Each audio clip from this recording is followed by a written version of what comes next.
all shine brightly. The windows were down, the fan was on, and warm air sputtered through the vents of Juan's 1996 Dodge. He was driving the speed limit down the I-5 on his way to Los Angeles to pick up his sister. It was going to take a long time. He hadn't seen Maritza in 10 years, but only recognized her from pictures sent by his ama, even though later, when looking at her, he'd see a version of himself. He still had miles and miles of two-lane highway to drive to get through the Central Valley, then the wide lanes of the Grapevine, and 2 other valleys filled with shopping malls and smog. He didn't like long drives, didn't like having to scan the rearview mirror for police cars, or wondering what he'd say if they stopped him and asked for his driver's license. He had played the scene over and over in his head, but he could never push past the point of seeing the officer approach his truck in the side mirror. He wasn't going to let his sister drive. He could do that. He was older, and she would be living with him. Though, he had tried to convince her not to leave home. It was too dangerous for a woman to cross alone, even if he could pay the coyote. Where would she work when she got here?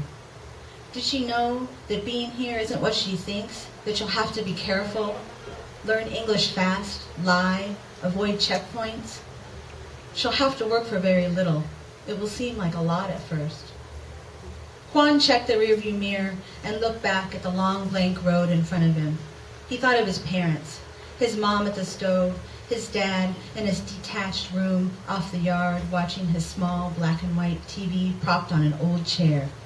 This was the one thing he didn't tell Maritza, the way you don't miss them at all at first. You think only of yourself because that's all you have here. Then you feel selfish, and you don't think about them. You don't want to think about them. Then you can't help it.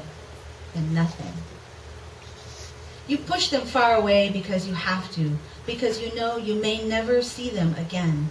And how with your father, that had not been so hard. But tu ama, she is frozen in time, still the same as when you left hace 10 años, and you wince at the thought of her growing older or getting sick so far away. Juan shook his head and flipped on the radio. Even the loud blasts of the banda horns couldn't drown his thoughts. Sure, he had money in his pocket and a truck and a job and an apartment and a bed of his own. He had bought Maritza a bed too.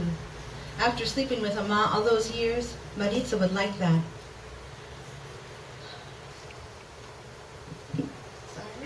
She would like the apartment, the colored TV, and the running water, fresh out of Tijuana, fresh out of the heat, the dust, swarms of children, all selling the same flavored chicle, and the hillside shanty town at the border.